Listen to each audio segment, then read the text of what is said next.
आपको मेरी रेसिपीज पसंद आई है तो मेरे चैनल को सब्सक्राइब कीजिए और बेल आइकन दबाना मत भूलिए। और भी मजेदार रेसिपीज देखने के लिए मेरे चैनल द किचन कहानियां से जुड़े रहिए।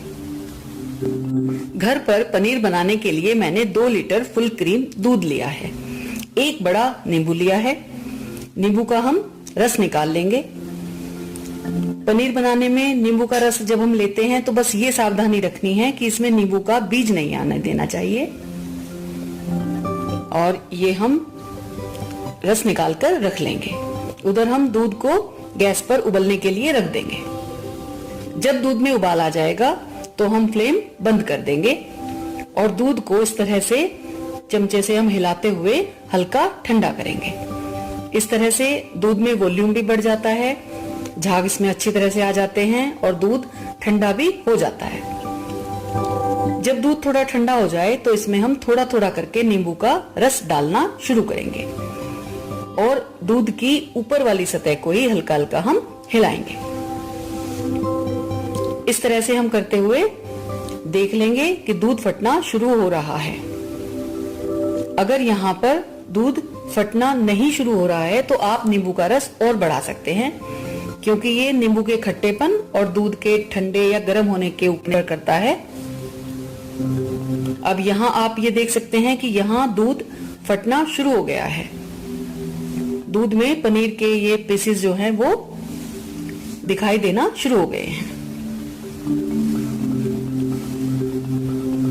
ये बिल्कुल एकदम बढ़िया दूध फट गया है। हमें क्या करना है, एक बोल पर हम एक स्ट्रेनर रखेंगे और उस पर हम एक सूती सफेद कपड़ा रखेंगे। हमें ध्यान रखना है कपड़ा हम सफेद ही लेंगे और इससे हम इस पनीर को जो हमने उबाल कर रखा है छान लेंगे। अगर हम कपड़ा कलर्ड करेंगे तो पनीर पर उसके रंग आने का खतरा रहता है। इस तरह से हम कपड़े को थोड़ा इकट्ठा करेंगे और जो हमने पानी छानकर अलग किया है ये अभी थोड़ा गर्म ही पानी है। इसमें हम एक बार कपड़े को पनीर समेत डिप करेंगे और इस तरह से हिलाएंगे, जिससे अगर कपड़े में इधर साइड में कहीं कोई पनीर के पीसेस बचे हुए हैं वो सब एक जगह इकट्ठा हो जाए। अब इसको हम थोड़ा निचोड़ लेंगे। अब हम पनीर के कपड़े को एक दूसरे बोल में रखेंगे और पानी डाल देंगे इसमें। पानी से इसको हमें वॉश करना है, जिससे नींबू का एक्स्ट्रा जो खट्टापन है वो हट जाए। इस तरह से हम पानी में इसको डिप करेंगे और निचोड़ कर एक मैंने ऐसे प्लेट उल्टा रखा हुआ है उस पर हम इसको रख देंगे और शेप देंगे। अच्छी तरह टाइटली इसको हम पैक कर देंगे।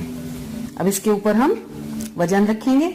इस पे मैंने भारी चकला रखा है और इसको 20-25 मिनट हम छोड़ देंगे। 25 मिनट बाद ये मैं इसको चेक करती हूँ। ये देखिए बहुत बढ़िया पनीर का स्लैब तैयार हुआ है।